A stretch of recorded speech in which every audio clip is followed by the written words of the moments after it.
Hey there, this video is going to be more like a question directed to all Muslims. It refers to a verse in the Quran, namely verse 34 from Surah Nisa or Surah Nisa, the verse in which apparently men are given permission to hit their wives. Basically, this is what this verse says. If you fear that your wife is disobedient, you are advised to follow these 3 steps. First, you have to talk to them about the problem. If this doesn't work, just don't sleep in the same bed with them. And if this doesn't work, hit them. Granted, you must not hit them on the face and you must not leave any marks on them. Let's analyze this a little. This verse refers to disobedient wives, but what is a disobedient wife? The Arabic word used in the Quran is nushuz, which means she takes a stand against her husband, disobeys him. But what does this actually mean? Well, according to various interpretations from Muslims, this can basically mean anything.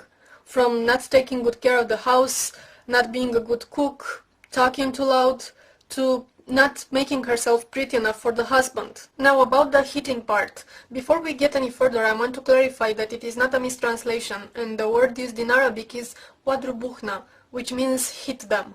It is not specified in the Quran with what you should hit them. Some Muslims say that you should hit them with the hand, others say with other things. And some moderate Muslims, who I suspect want to tone down a little the verse, say that you should hit them with a toothstick, or with a feather, or with a paper tissue. But I repeat, nowhere in the Quran is this specified. There is another verse that moderate Muslims like to bring up when talking about this subject. It is a verse that says something in the lines of, the best Muslims are the ones who treat their wives best, and they interpret this as a good Muslim does not hit his wife. Just allow me to ask you this, for who is that other verse made for? For the bad Muslims? Regarding the interpretation that you must not hit a woman over the face and you must not leave any marks on her, the moderate Muslims say that this verse from Surah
I didn't understand shit.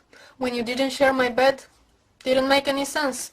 But now that you tapped me with that tissue, everything is crystal clear now. I mean, come on, really? Can you imagine an angry Muslim chasing his woman around the house with a feather in his hand? We all know there are many Muslim women who are physically abused by their husbands, this being very legal where they live. If your prophet really wanted to protect the women, wouldn't it have been more easy to say, you must never hit a woman, you must not harm her in any way? Wouldn't this have been a tad more efficient in protecting the women than saying hit them, but don't leave marks on them? Salam alaikum.